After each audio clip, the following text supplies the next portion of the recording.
तो हेलो नमस्कार दोस्तों, कैसे हो आप सब। आशा करता हूँ अच्छे होंगे। और एक बार फिर से आप सभी का स्वागत है द फिक्स क्लासेज के यूट्यूब चैनल पर। और मैं आज फिर से वापस साइंस की सीरीज़ को कंटिन्यू करने आ गया हूँ। और आज की सीरीज हमने 60 तक के क्वेश्चंस को कर लिए थे पहले। आज 60 के बाद के सारे क्वेश्चंस को आज मैं कराने वाला हूँ। तो आइए दोस्तों, देखते हैं हम लोग आज के सवालों को। सबसे पहला सवाल आपका क्या है। आज का आपका पहला सवाल है, ध्यान दीजिएगा दोस्तों। आज का आपका सबसे पहला सवाल पूछा गया है, रक्तचाप मापने का उपकरण कौन सा है। रक्तचाप मापने का, जैसे बीपी मशीन होती है दोस्तों। रक्तचाप को आपको पता है, अच्छे तरीके से हमने क्या कहते हैं, रक्तचाप को कहते हैं ब्लड प्रेशर। क्या कहा जाता है दोस्तों, ब्लड प्रेशर।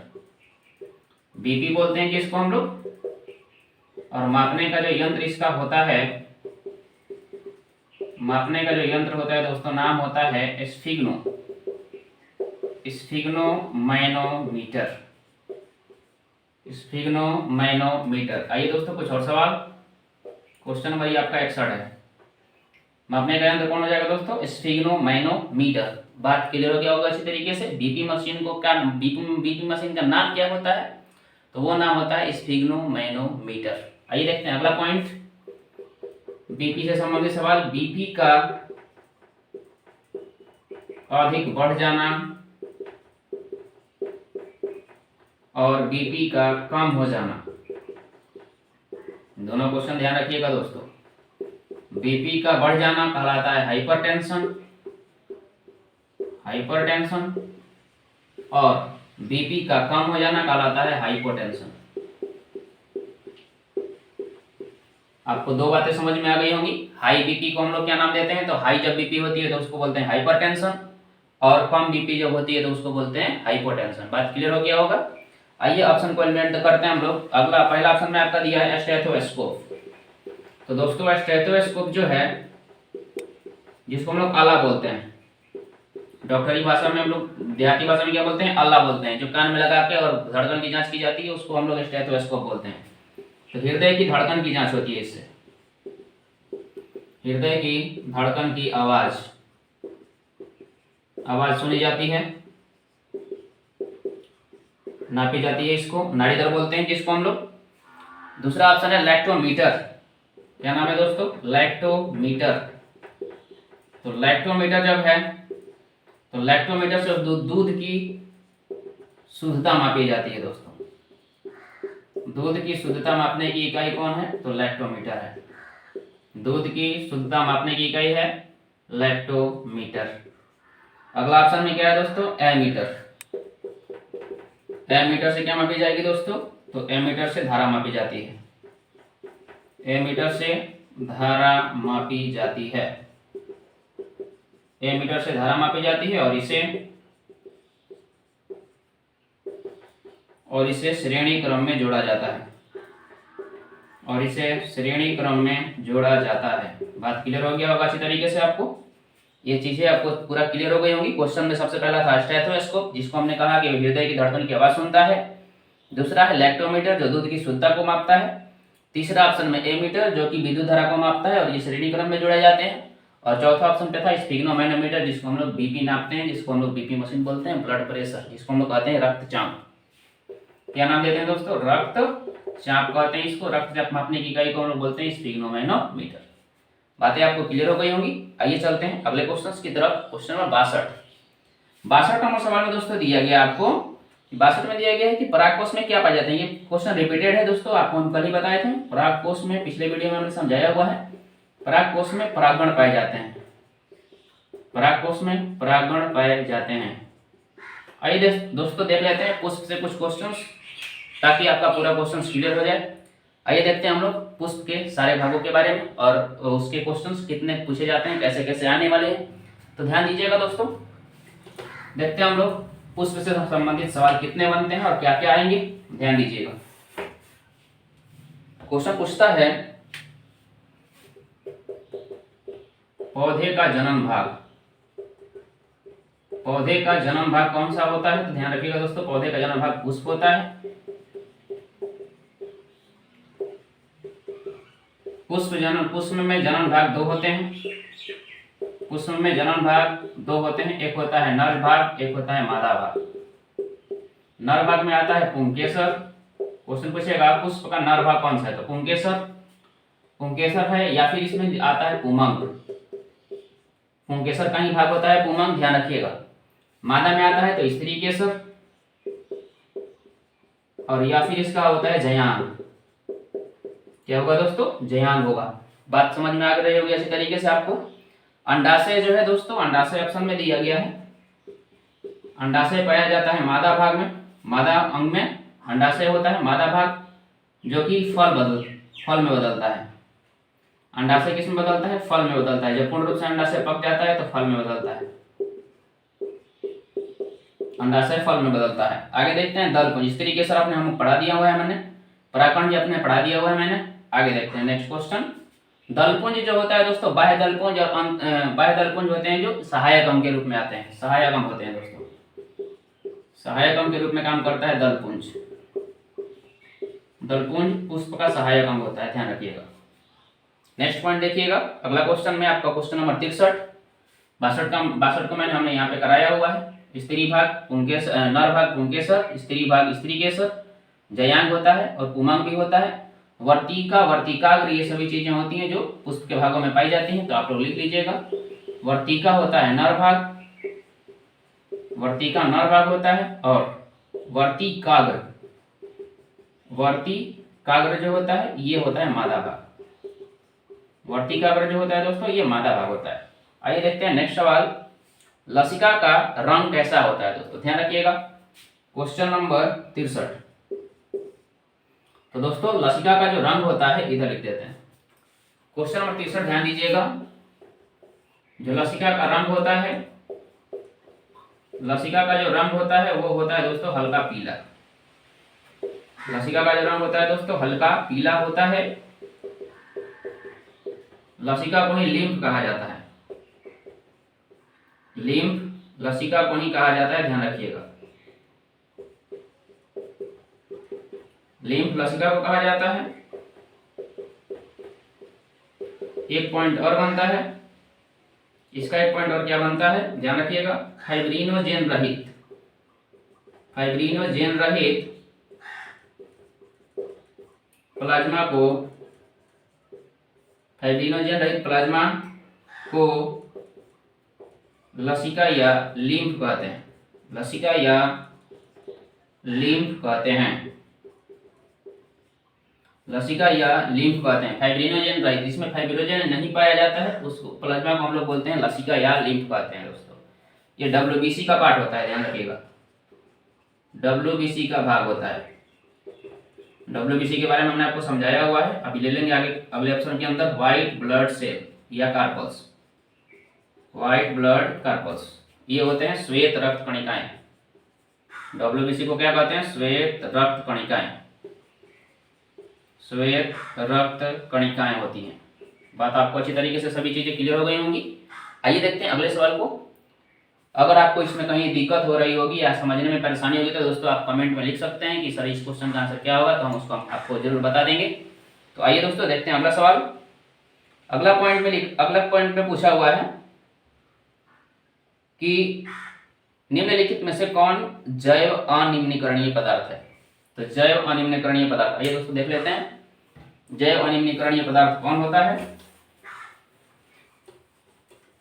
तो दोस्तों ऑप्शन में क्या क्या चीजें दी हुई हैं, ऑप्शन में दिया हुआ है आपको कागज, वाहित मल, लकड़ी, डीडीटी।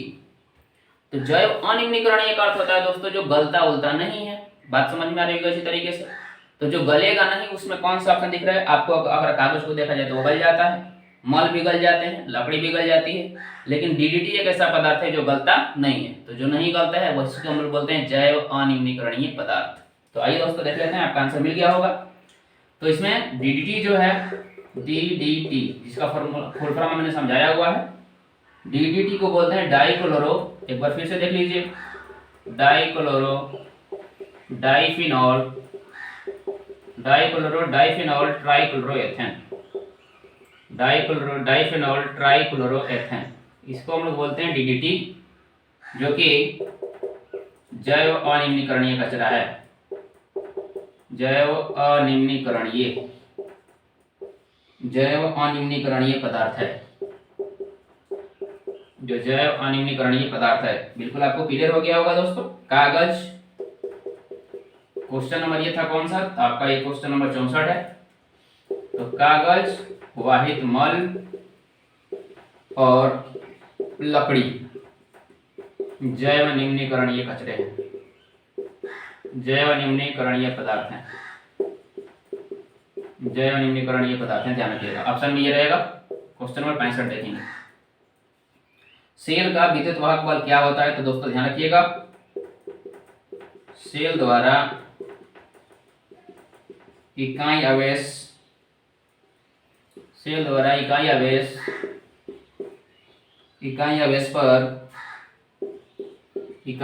पर किया गया कार्य को सेल का विद्युत वाहक बल कहते हैं। सेल का विद्युत वाहक बल कहते हैं। सेल का विद्युत वाहक बल कहते हैं।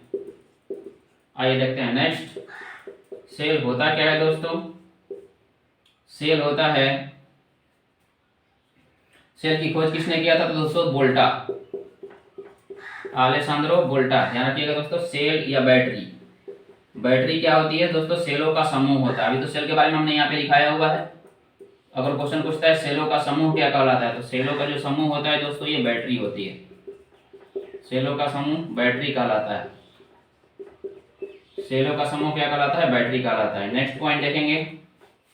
अगला क्वेश्चन, अगला ऑप्शन में दोस्तों दिया हुआ है सेल आगे विद्युत वाहक बल क्या होता है? अभी हमने आपको समझाया। विद्युत वाहक बल, इन दोनों के बीच में जो भी बल लगता है उसको हम लोग विद्युत वाहक बल कहते हैं। सेल का विद्युत वाहक बल कहलाता है। ठीक है दोस्तों, इसको हम लोग समझ में। सेल द्वारा इकाई आवेश पर किया गया कार्य, और आप ध्यान रखिएगा इसमें दो बातें, विद्युत विभव और विभवांतर में अंतर होता है।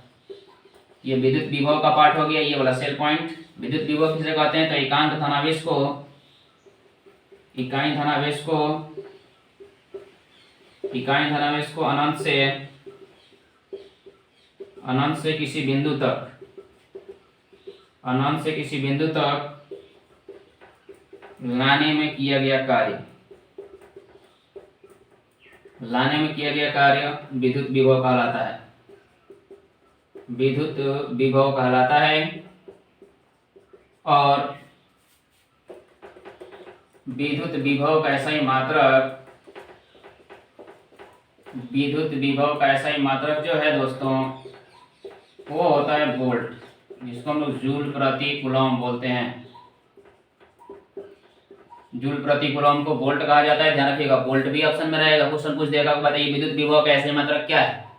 तो जूल प्रति कूलम है, या फिर वाट है, या फिर यहाँ पे जूल है। क्या आंसर होगा? तो आपको ध्यान रखना है जूल प्रति कूलम, जिसे हम लोग क्या कह सकते हैं? वोल्ट कह सकते हैं।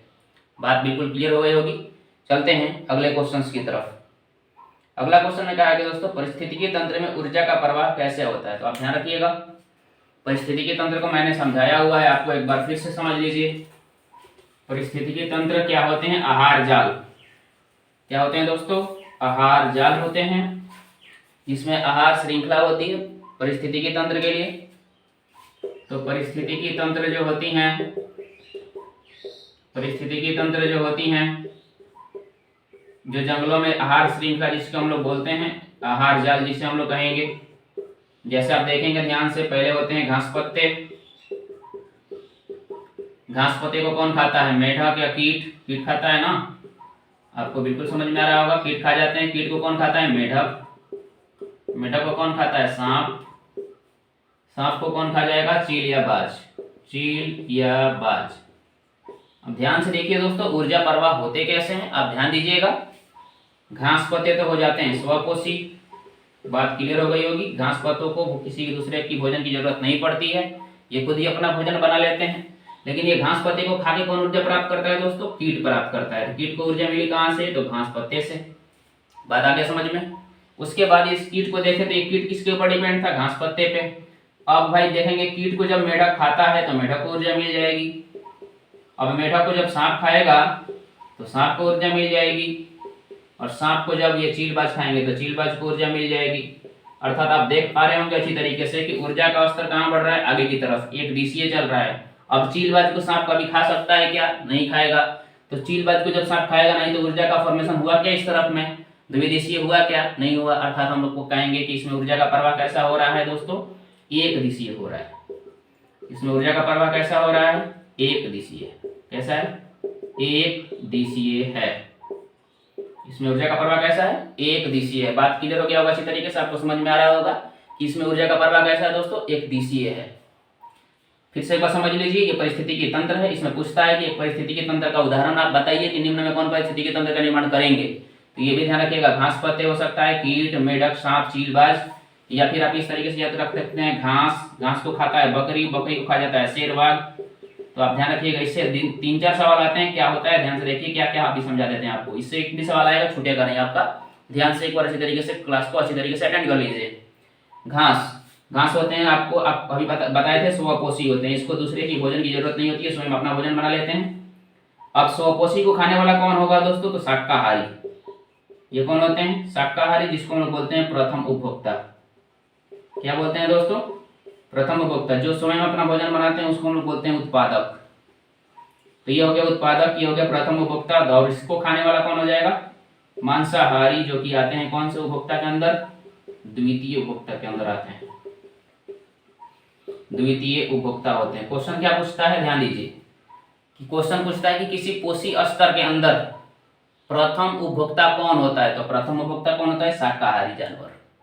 फिर से क्वेश्चन पूछेगा कि किसी पोषी स्तर के अंदर बताइए द्वितीय उपभोक्ता के अंतर्गत कौन आते हैं? तो मांसाहारी आते हैं। बात समझ में आ गया अच्छी तरीके से? प्रथम उपभोक्ता में आते हैं शाकाहारी और द्वितीय उपभोक्ता में आते हैं मांसाहारी। आगे देखिएगा ध्यान से, उत्पादक। उत्पादक क्या होते हैं दोस्तों? उत्पादक होते हैं जो स्वयं अपना भोजन, उत्पादक को किसी की जरूरत होती नहीं है। और सबसे ज्यादा संख्या पूछे पृथ्वी पर सर्वाधिक संख्या किसकी है पोषी स्तर के अंदर? तो सर्वाधिक संख्या होती है दोस्तों किसकी? तो उत्पादक की। क्वेश्चन पूछेगा कि पोषी स्तर में सबसे ज्यादा संख्या किसका है? सबसे ज्यादा जनसंख्या किसका है? तो आप ध्यान रखिएगा, पृथ्वी पर सर्वाधिक जनसंख्या किसका है दोस्तों? तो उत्पादकों की सबसे अधिक जनसंख्या है। इसीलिए ये कंट्रोल करते हैं सारे पोषी स्तर को अच्छी तरीके से, सबको ऊर्जा दे दे के एक दूसरे को। बात समझ में आ गई होगी अच्छी तरीके से? चलिए हम देखते हैं अगला सवाल। अब आपको समझ में आ गया होगा इसका ऊर्जा का प्रवाह कैसा होता है दोस्तों। ऑप्शन में था अब एक दिशीय, तो आपका आंसर हो जाएगा एक दिशीय। बात क्लियर हो गया होगा अच्छी तरीके से? आइए चलते हैं अगले सवाल के ऊपर। अगला सवाल में आपसे पूछा गया है कुछ एसआई मात्रक। तो चलिए देखते हैं कुछ एसआई मात्रक को। जितने एसआई मात्रक आते हैं सभी को हम लिखा देते हैं एक बार में, आपका एसआई मात्रक से कोई सवाल छूटेगा नहीं। चलिए देखते हैं, ध्यान दीजिएगा दोस्तों बोर्ड पे अच्छी तरीके से, और क्लास को बेहतरीन तरीके से आप पूरा देखेंगे। क्लास को मिस मत करिएगा दोस्तों। आपका इसमें से इसी में से कोई ना कोई 40 सवाल आपके पेपर में आने वाले हैं। अगला पहला क्वेश्चन पूछा है आवेश का एसआई मात्रक। तो देख लीजिए कुछ राशियां और उसके एसआई मात्रक, कुछ राशियां और उसके एसआई मात्रक। एक तरफ राशियां, एक तरफ एसआई मात्रक। सबसे पहली राशि क्या है भाई दोस्तों? आवेश। आवेश डिनोट किससे करते हैं? क्यू से। छोटा क्यू भी हो सकता है। आवेश का एसआई मात्रक जो होता है दोस्तों कूलॉम होता है, और कूलॉम को जब पे लिखा जाता है सी अक्षर से डिनोट किया जाता है। दूसरा पॉइंट बनेगा आपका अगला ऑप्शन कूलॉम हो गया, पहला ऑप्शन ओम है उसके बाद। तो ये ओम किसका होता है दोस्तों? प्रतिरोध का। प्रतिरोध का सिंबल क्या होता है? आर। और इसका एसआई मात्रक क्या होता है दोस्तों? ओम, जिसको हम लोग इस तरीके से लिखते हैं। उसके बाद ओम एक ग्रीक अक्षर होता है, ध्यान रखिएगा। इसके बाद एम्पियर है। एम्पियर किसका होता है दोस्तों? ये विद्युत धारा का होता है। ये विद्युत धारा का होता है, जिसको हम लोग आई से डिनोट करते हैं, और इसको हम लोग एम्पियर लिखते हैं, और इसका एसआई मात्रक को सिंबल में देते हैं बड़ा ए। उसके बाद आगे है वोल्ट। अभी बताए थे विद्युत विभव पूछे, विद्युत विभव पूछे चाहे विभवांतर पूछे, इसका एसआई मात्रक क्या होगा दोस्तों? वोल्ट। और वोल्ट को क्या कहते हैं दोस्तों? जूल प्रति कूलॉम। आगे देखिएगा, इसके बाद ऑप्शन में इसके अलावा कुछ है नहीं, लेकिन अभी पेपर में सवाल पूछे गए हैं। आ जाएगा आगे विद्युत शक्ति। विद्युत शक्ति का एसआई मात्रक क्या हो जाएगा दोस्तों? इसको पी से डिनोट किया जाता है, विभवांतर को वी से डिनोट करते हैं। इसके बाद विद्युत शक्ति हो जाएगा, विद्युत शक्ति का होता है वाट, और इसमें आता है, इसको हम लोग बोलते हैं जूल प्रति सेकंड। ध्यान रखना दोस्तों, ये वाला पॉइंट याद रखना, ये पेपर में ज्यादा पूछा जाता है, अंडरलाइन कर देते हैं, ध्यान रखिएगा आप लोग। जूल प्रति कूलम निम्न में से किसके बराबर है? तो ये अगर पूछता है यहाँ पे, थोड़ा सा इनका सिंबल जान लीजिए। 1 वोल्ट बराबर 1 जूल बटा 1 कूलम। अगला पॉइंट क्या पूछेगा? 1 वाट बराबर 1 जूल बटा 1 सेकंड। 1 जूल बटा 1 सेकंड। ध्यान रखिएगा, ये सब पेपर में पूछे गए सवाल है, टीबीआई पॉइंट्स हैं। विद्युत शक्ति हो गया। इसके बाद आते हैं विद्युत ऊर्जा। विद्युत ऊर्जा का क्या होगा दोस्तों? जूल, जूल या फिर किलोवाट घंटा, किलोवाट घंटा या फिर यूनिट। व्यापारिक मात्रक की बात करें, नीचे लिख देते हैं, उसको ध्यान रखिएगा। किलोवाट घंटा किसका मात्रक है? क्वेश्चन क्या पूछता है? किलोवाट घंटा किसका मात्रक है? तो किलोवाट घंटा ऊर्जा का मात्रक होता है, ध्यान रखेंगे। किलोवाट घंटा ऊर्जा का मात्रक होता है। इसके बाद क्या पूछेगा? 1 किलोवाट घंटा बराबर, तो 3.6 गुणे 10 के पावर 6 जूल। आप लोग यह बोल सकते हैं 36 लाख जूल। क्या लिख सकते हैं दोस्तों? 36 लाख जूल। नेक्स्ट पॉइंट देखेंगे, 1 किलोवाट घंटा बराबर 1 यूनिट के बराबर होता है, ध्यान रखिएगा। और यूनिट जो है, यूनिट जो है ऊर्जा का व्यवसायिक मात्रक है। व्यवसायिक अगर यूनिट ना दे तो किलोवाट घंटा करके आगे बढ़िएगा आप लोग दोस्तों, ध्यान रखना। ऊर्जा का व्यवसायिक मात्रक है यूनिट या फिर किलोवाट घंटा। क्वेश्चन पूछेगा 1 किलोवाट घंटा कितने यूनिट के बराबर? 1 यूनिट के बराबर। 1 किलोवाट घंटा में कितने जूल होते हैं? तो 3.6 गुणे 10 के पावर 6 जूल। बात आ गया समझ में। और एक क्वेश्चन और आया था, क्या आया है? 1000 वाट बराबर, तो याद रखिएगा 1 किलोवाट। 1000 वाट बराबर 1 किलोवाट। बात आ गया समझ में अच्छी तरीके से। सारे क्वेश्चंस इतने ही पेपर में आते हैं क्वेश्चंस, कहाँ से? तो ऐसा ही मात्रक से। इसके बाहर के कोई सवाल आपके पेपर में नहीं आएंगे। एक बार ढंग से इस पूरी चीजों को आप लोग लिख के याद कर लीजिएगा। चलिए दोस्तों चलते हैं अगले सवाल के ऊपर। आपका अगला सवाल क्या है देखते हैं ध्यान से। अगला क्वेश्चन पूछा है दूरदृष्टि दोष। आइए दोषों को दूर करने के उपाय को मैं समझाता हूँ, अब ध्यान दीजिएगा। अगले क्वेश्चन की तरफ चलते हैं, दोष के बारे में ध्यान दीजिएगा। आते हैं दृष्टि दोष के बारे में। दृष्टि दोष कहते किसको है दोस्तों? ध्यान दे दें, अच्छी तरीके से आप समझ लीजिए।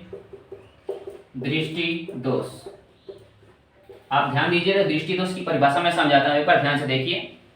आपको समझ, अगर पूछा जाए दृष्टि दोष किसे कहते हैं, 2-2 नंबर के सवाल, 3-3 नंबर के सवाल भी इस पे बने हुए हैं। अब तो 3 नंबर वाला आ नहीं रहा, 2 नंबर वाला आ रहा है और 5 नंबर वाला आ रहा है। तो आप ध्यान रखिएगा, अगर 5 नंबर का पूछता है तो पहले दृष्टि दोष के पूरे विवरण को लिखना पड़ेगा और उसके फिगर को साथ में बनाना पड़ेगा, तब 5 नंबर मिलेगा आपको। अन्यथा यदि 2 नंबर का सवाल आता है तो दोनों दोष के बारे में आपको अंतर लिखना पड़ेगा। आइए समझाते हैं दोष किसे कहते हैं। दोस्तों दृष्टि दोष किसे कहा जाएगा? कि दृष्टि दोष आंख की वह मतलब क्षमता होती है, यदि किसी कारणवश आंख में कुछ चला जाए या फिर आंख किसी कारणवश निकट की वस्तु को या फिर दूर की वस्तु को यदि वो साफ साफ नहीं देख पा रही है। बात को ध्यान से समझिएगा। यदि हमारे आंख में किसी कमी के कारण आंख यदि किसी वस्तु का साफ प्रतिबिंब नहीं बना पा रहा है तो जो भी उस आंख में विकार उत्पन्न होता है उसी विकार को हम लोग क्या बोलते हैं? दृष्टि दोष बोलते हैं। तो आइए दोस्तों देखते हैं दोष कितने प्रकार के होते हैं। दोष मुख्यतः 2 प्रकार, 3 प्रकार, 4 प्रकार को आप मतलब होते हैं। अगर आप 2 प्रकार को देखें तो मुख्य रूप से देखा जाता है 2 प्रकारों को, लेकिन आपके पेपर में किताब में 3 प्रकार का दिया हुआ है। तो तीनों प्रकार को मैं समझाता हूँ, ध्यान दीजिए। सबसे पहला प्रकार आता है दोस्तों दृष्टि दोष का पहला प्रकार आता है निकट दृष्टि दोष। निकट दृष्टि दोष, ध्यान रखिएगा दोस्तों, निकट दृष्टि दोष। उसके बाद आता है दूर दृष्टि दोष, दूर दृष्टि दोष। उसके बाद आता है जरा दूरदर्शिता। क्या आता है दोस्तों? जरा दूरदर्शिता। बात को अच्छी तरीके से समझते चलिएगा। 3 प्रकार के दोषों को मैंने लिखा हुआ है, निकट दृष्टि दोष, दूर दृष्टि दोष और जरा दूरदर्शिता। आगे देखते हैं निकट दृष्टि दोष की अगर बात करें तो यहाँ पे दोस्तों ध्यान रखिएगा, हम छोटे छोटे पॉइंटों को लिखा देते हैं। आप अपनी किताब में अच्छे तरीके से एक बार उसको देखिएगा।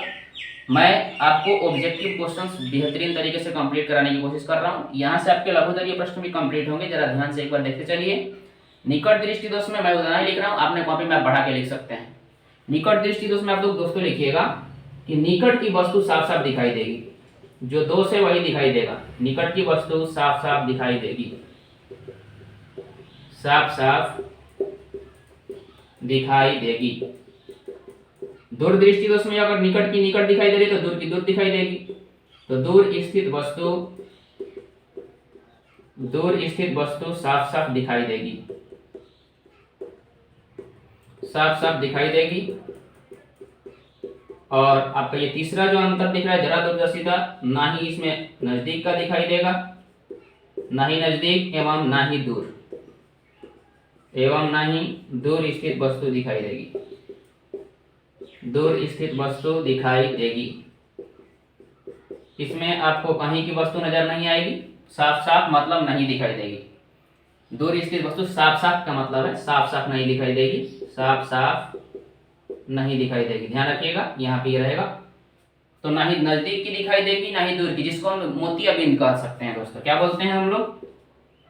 मोतियाबिंद कहते हैं। क्या कहते हैं? मोतियाबिंद कहते हैं। अगर देहाती भाषा में बात करें, डॉक्टरों की भाषा में मोतियाबिंद ही कहा जाता है इसको। आपको अच्छी तरीके से समझ में आ गया होगा। दोष मुख्यतः 3 प्रकार के हैं, निकट दृष्टि दोष, दूर दृष्टि दोष और जरा दूरदर्शिता। निकट दृष्टि दोष में दोस्तों निकट की वस्तु ही साफ साफ दिखाई देगी, दूर की वस्तु साफ साफ दिखाई नहीं देगी। क्वेश्चन आपको उलझा के पूछ सकता है कि जहां दूर स्थित वस्तुओं को आप साफ साफ नहीं देख पाते हैं, वह व्यक्ति किस दोष से पीड़ित है। ध्यान से क्वेश्चन समझिए कि वैसा दोष जिसमें कोई व्यक्ति दूर स्थित वस्तुओं को साफ साफ नहीं देख सकता है। तो आपको समझ में आना चाहिए कि जब दूर का नहीं देख रहा है तो कहाँ का देख रहा है? नजदीक का देख रहा है। तो जब नजदीक का देख रहा है तो नजदीक का देखेगा तो कौन सा दोष उत्पन्न हो जाएगा? निकट दृष्टि दोष। अगर ये दूसरे क्वेश्चन को उलझा के उल्टा पूछता है, यदि किसी व्यक्ति की आंख निकट स्थित वस्तुओं को साफ साफ नहीं देख पाती है तो वो किस दोष से पीड़ित है? तो दोस्तों आप समझ पा रहे होंगे अच्छी तरीके से कि जब निकट का नहीं देख रहा है तो कहाँ का देख रहा है? दूर का देख रहा है। कहीं ना कहीं एक जगह का तो दिखेगा ही इसको। तो निकट का नहीं देख रहा है तो दूर का देख रहा है। अब जब दूर का देखेगा तो कौन दोष से पीड़ित हो जाएगा? दूरदृष्टि दोष से पीड़ित हो जाएगा। आपको बिल्कुल अच्छी तरीके से क्लियर हो गया होगा। जरा दूरदर्शिता में मोतियाबिंद, जिसका ना ही दूर का दिखाई दे रहा है ना ही नजदीक का दिखाई दे रहा है साफ साफ, तो उसको हम लोग बोलते हैं जरा दूरदर्शिता। आइए इसके निवारण में बात करते हैं। क्वेश्चन यहाँ से आते हैं कि निकट दृष्टि दोष को कैसे दूर किया जाएगा। तो इधर हम निवारण को लिख देते हैं दोस्तों, ध्यान रखिएगा। ये सबका निवारण इधर लिख देते हैं। निवारण में क्या क्या मिलेंगे हम लोगों को, ध्यान दीजिए। निकट दृष्टि दोष को दूर करने के लिए कौन सा लेंस लगता है? तो निकट दृष्टि दोष को दूर करने के लिए दोस्तों अवतल लेंस का उपयोग किया जाएगा। कौन सा लेंस? निकट दृष्टि दोष को दूर करने के लिए अवतल लेंस, और दूर दृष्टि दोष के लिए उत्तल लेंस। और ये जो आपका जरा दूरदर्शिता है इसको हम लोग बोलते हैं बाईफोकल लेंस। क्या बोलते हैं दोस्तों? इसमें दोनों रहेंगे, अवतल लेंस भी रहेगा और उत्तल लेंस भी रहेगा, ताकि दोनों जगह की वस्तुएं दिखाई दे। बाईफोकल लेंस बोलते हैं या फिर द्विफोक्सी लेंस बोलते हैं। द्विफोक्सी लेंस बोलते हैं दोस्तों, ध्यान रखना। और एक क्वेश्चन और बनता है अबिंदुकता को दूर करने के लिए। अबिंदुकता को दूर करने के लिए कौन सा लेंस? अबिंदुकता को दूर करने के लिए लगाते हैं हम लोग बेलनाकार लेंस। अबिंदुकता को दूर करने के लिए बेलनाकार लेंस। ये एक बार पेपर में पूछा गया दोस्तों, बाकी यहाँ से सारे क्वेश्चंस बनते हैं। बेलनाकार लेंस, अबिंदुकता को दूर करने के लिए बेलनाकार लेंस का उपयोग होगा। नेक्स्ट क्वेश्चन देखिएगा इसका, आपके ऑप्शन में और कुछ है। क्वेश्चन में कहा गया कि दूर दृष्टि दोष वाला नेत्र साफ साफ देख सकता है। तो दूर दृष्टि दोष वाला कहाँ का साफ साफ देखेगा भाई? दोस्तों दूर स्थित वस्तु को साफ साफ देखेगा। अर्थात आपको ऑप्शन का आंसर मिल गया होगा कि वो बी नंबर आंसर कि दूर की वस्तुओं को साफ देखेगा। निकट वस्तु को अगर देख रहा है तो निकट दृष्टि दोष उसमें है, ना ही निकट का दिख रहा है ना ही दूर का रहा है, तो उसको हम लोग जरा दूरदर्शिता बोलेंगे। आइए देखते हैं अगला पॉइंट। चलते हैं अगले क्वेश्चन की तरफ। अपना अगला क्वेश्चन है, पहले दोस्तों ध्यान रखिएगा एक क्वेश्चन और यहाँ से आ जाएगा। कौन? तो नेत्र में प्रतिबिंब, नेत्र में प्रतिबिंब किस भाग पे बनता है? तो नेत्र में प्रतिबिंब रेटिना पर बनता है। ध्यान रखना, कहाँ बनता है? रेटिना पर बनता है। नेत्र में प्रतिबिंब कहाँ बनेगा दोस्तों? रेटिना पर बनता है, जिसको हम लोग दृष्टि पटल कहते हैं। क्या बोलते हैं दोस्तों? दृष्टि पटल कहते हैं। आइए देखते हैं अगला सवाल। अगला क्वेश्चन में पूछा गया है कि निम्न में से कौन ऊर्जा का स्रोत सौर ऊर्जा का व्युत्पन्न नहीं है? मैंने सौर ऊर्जा का व्युत्पन्न नहीं हो सकता है। तो आप देखेंगे ध्यान से कि कौन सौर ऊर्जा का व्युत्पन्न नहीं है, मतलब उल्टा उसका नहीं काम करेगा। ध्यान दीजिएगा, मिटा दें इसको। अच्छी तरीके से आप लोग लिख पाए होंगे, अच्छी तरीके से आप समझ पाए होंगे। दृष्टि दोष की कहानी यहीं तक आती है। अगर इतना लिखते हैं तो आपको 2 नंबर का सवाल आराम से कंप्लीट हो जाएगा। आइए देखते हैं नेक्स्ट सवाल को। आपका अगला सवाल है, निम्न में कौन सा ऊर्जा सौर ऊर्जा का व्युत्पन्न है? तो दोस्तों ध्यान रखिएगा, जो नाभिकीय ऊर्जा होता है, नाभिकीय ऊर्जा सौर ऊर्जा का व्युत्पन्न नहीं है। नाभिकीय ऊर्जा सौर ऊर्जा का व्युत्पन्न नहीं है। ध्यान रखिएगा दोस्तों, इससे क्वेश्चन आता है कि निम्न में कौन नवीकरणीय ऊर्जा स्रोत है? तो नवीकरणीय ऊर्जा का स्रोत अगर कोई पूछे नवीकरणीय ऊर्जा का स्रोत जो है, नवीकरणीय ऊर्जा का स्रोत जो है सौर ऊर्जा है। नवीकरणीय ऊर्जा का स्रोत क्या है दोस्तों? सौर ऊर्जा है। नवीकरणीय ऊर्जा का स्रोत क्या है दोस्तों? सौर ऊर्जा है। आइए दोस्तों देखते हैं अगला सवाल। विद्युत धारा के चुंबकीय प्रभाव की खोज किसने किया था? आइए दोस्तों देख लेते हैं सवाल नंबर आपका ये कौन सा था? 70। ये 69 था। 70 को देखते हैं। विद्युत धारा के चुंबकीय प्रभाव की खोज किसने किया था? तो विद्युत धारा की चुंबकीय प्रभाव की खोज,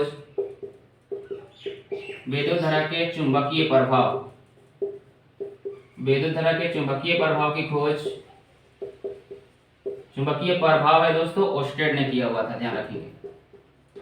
किसने किया था? ओस्टेड ने किया था। और उसके बाद दूसरा क्वेश्चन बनेगा, विद्युत चुंबकीय प्रेरण की खोज किसने किया? विद्युत चुंबकीय प्रेरण की खोज, विद्युत चुंबकीय प्रेरण की खोज किसने किया था? तो प्रेरण की खोज माइकल फैराडे, माइकल फैराडे ने किया। जिसपे आपको पता होना चाहिए विद्युत जनित्र और विद्युत जनित्र डायनेमो जिसको हम लोग बोलते हैं, और ट्रांसफार्मर की खोज इन्होंने ही किया था। ट्रांसफार्मर की खोज भी इन्होंने ही किया था। किसने? तो माइकल फैराडे ने।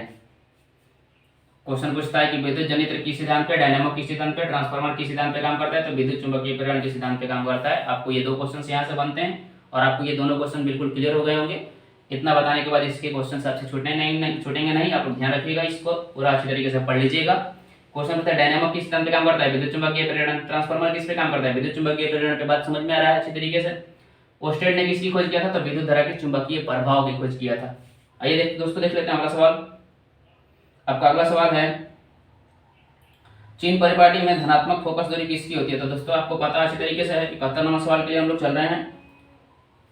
धनात्मक फोकस दूरी, ध्यान रखिएगा दोस्तों, हम अभी बता देते हैं आपको।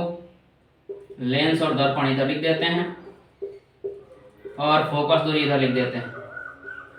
तो ये दोस्तों का सवाल लेंस और दर्पण से संबंधित। लेंस में होता है दोस्तों दो प्रकार के लेंस, उत्तल और दर्पण में भी होता है उत्तल दर्पण। इनकी फोकस दूरी दोस्तों प्लस होती है, धनात्मक होती है चीन परिपाटी के अनुसार। और आपका दोनों लेंस अवतल हो चाहे दर्पण भी अवतल हो, इसकी फोकस दूरी दोस्तों होती है ऋणात्मक। दोनों क्वेश्चन आपको अच्छी तरीके से समझ में आ गए होंगे। इसके क्वेश्चन और आते हैं, ध्यान रखिएगा। लेंस के पूछा जाए फोकस कितने होते हैं? तो लेंस के फोकस होते हैं दोस्तों, ध्यान रखना, लेंस के फोकसों की संख्या 2 होती है। मुख्य फोकस की संख्या कितनी होती है? 2 होती है। आपको अच्छी तरीके से समझ में आ गया होगा। चलिए चलते हैं अगले सवाल के ऊपर। आपका अगला सवाल है, आपके इसका आंसर क्या आ जाएगा दोस्तों? चीन परिपाटी में धनात्मक फोकस दूरी किसकी होती है? उत्तल लेंस और उत्तल दर्पण दोनों की। तो ए और बी दोनों आंसर हो जाएंगे। ठीक है, आगे देखते हैं।